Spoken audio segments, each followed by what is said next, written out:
Today I'm going to show you how to save a few $100 by doing a Galaxy S4 screen replacement yourself. Remember, if you do this right, it'll be a $10 repair. If you do this wrong, it will end up being a lot more. So proceed at your own risk. Check the links in the video description below for the current prices on replacement parts. I've already taken apart this phone as to not cause any heat damage to the main board and charging port. You can go ahead and click the link in the upper corner to see how I did that. I also taped down the cables so that they won't be kinked or twisted in any way, because if those cables are kinked or twisted, it'll end up having a black screen that is unrepairable. That'll be a more expensive repair. Anyway, you want to gently heat up the phone. This will take about 4 or 5 minutes. If you heat up in one place too long, there'll be a burn mark in the middle of the screen. I use this handy laser heat sensor thing to tell me how hot the phone is. I will put a link in the video description below for this as well. It's relatively cheap. Now I'm taking a razor blade and gently putting it between the glass screen and the frame of the phone itself.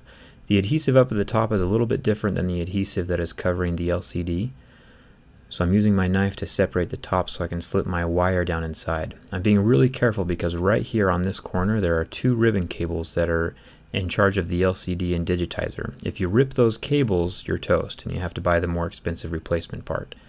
Here is the wire that I'm going to be using. It's a special wire that's used for high temperature applications like this. I'm just going to take it, wrap it around my fingers, and then slide it in that top part where I've already separated the glass from the phone itself. Now the goal here is to work it over the earpiece on the phone and then slide it down the rest of the way. You can see that it's getting harder for me to cut. That's because in the 60 seconds that I have not been heating up the phone, it's cooled down to the point that the glue is not liquid anymore. So I'm going to go ahead and heat it up gently. The perfect temperature range is anywhere from 185 degrees Fahrenheit to about 210. It's about the same temperature as boiling water. So when you touch the screen, it's going to be too hot for your fingers.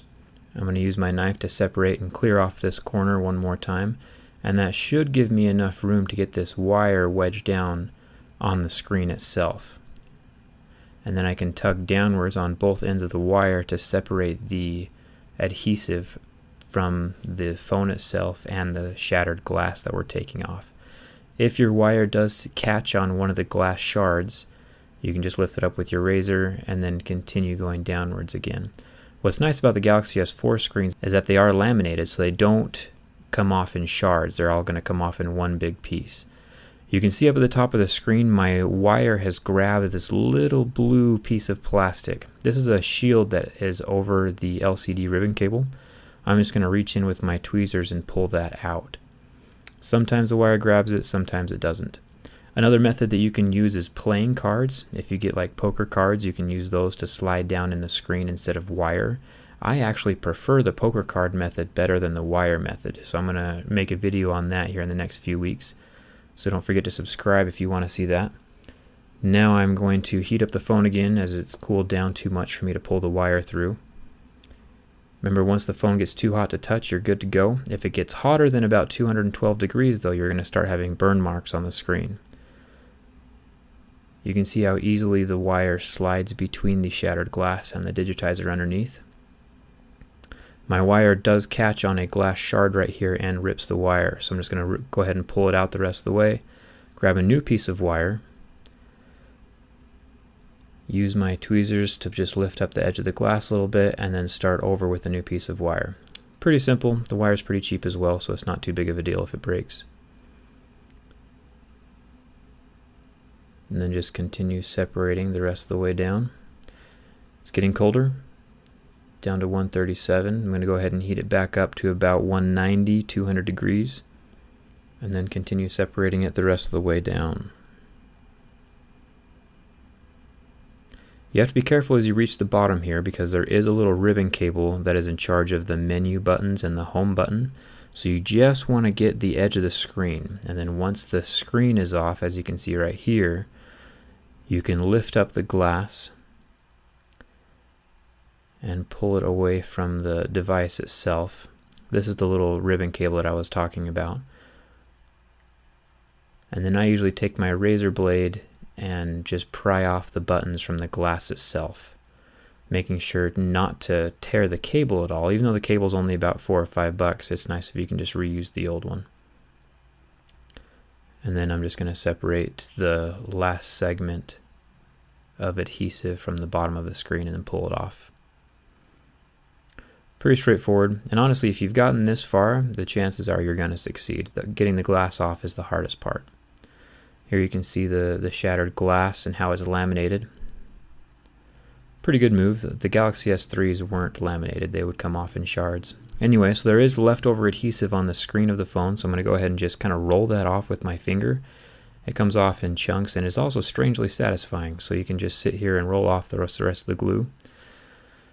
There also is a chance that you won't have any adhesive left over on the screen. It just kind of depends on how the phone was made and how old it is and the temperature you use to separate the glass from the phone.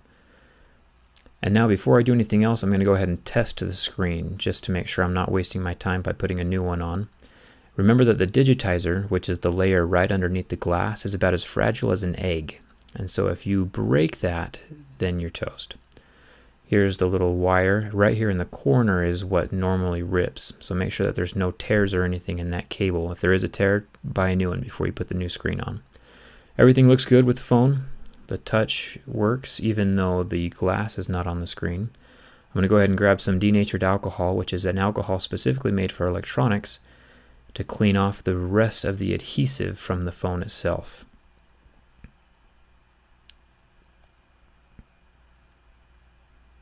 Just go ahead and remember that the what we're dealing with here is about as fragile as an eggshell, so don't press any harder than you would on the side of an egg. Now, as far as replacing the glass goes, you have two options. The first of which is the easiest, cheapest, and most forgiving, but will also leave your phone slightly more vulnerable to breaking again. It's the double-sided tape. It's super cheap, and all you have to do is lay down the tape around the edges of the phone and then rest the top glass in place over it, and that's it. You're done, you have a fully functioning phone, and it's ready to go. There are a few places locally to me that only do this type of repair. It is easier, much easier. The second option is using a Loca glue. It is an ultraviolet light-activated optical adhesive. It's a little more complicated, so I'll be making a part 2 video to follow up with this one and explain how that more complicated repair is done. It's also not super expensive, but you kind of have a bigger chance of ruining your phone. But it is more durable as well. Anyway, so if you're going to use the double-sided tape, make sure to cover up every part, except for the earpiece and the home button, and make sure to get the sides of the phone as well so that the screen will be completely adhered and dust won't be able to get inside. The double-sided tape is easy to peel off, as you can see there. Grab the glass, make sure to peel off both sides of the plastic, lay it down into place so it's fully adhered to the sticky tape, and you're done. I would definitely recommend getting a case this time around.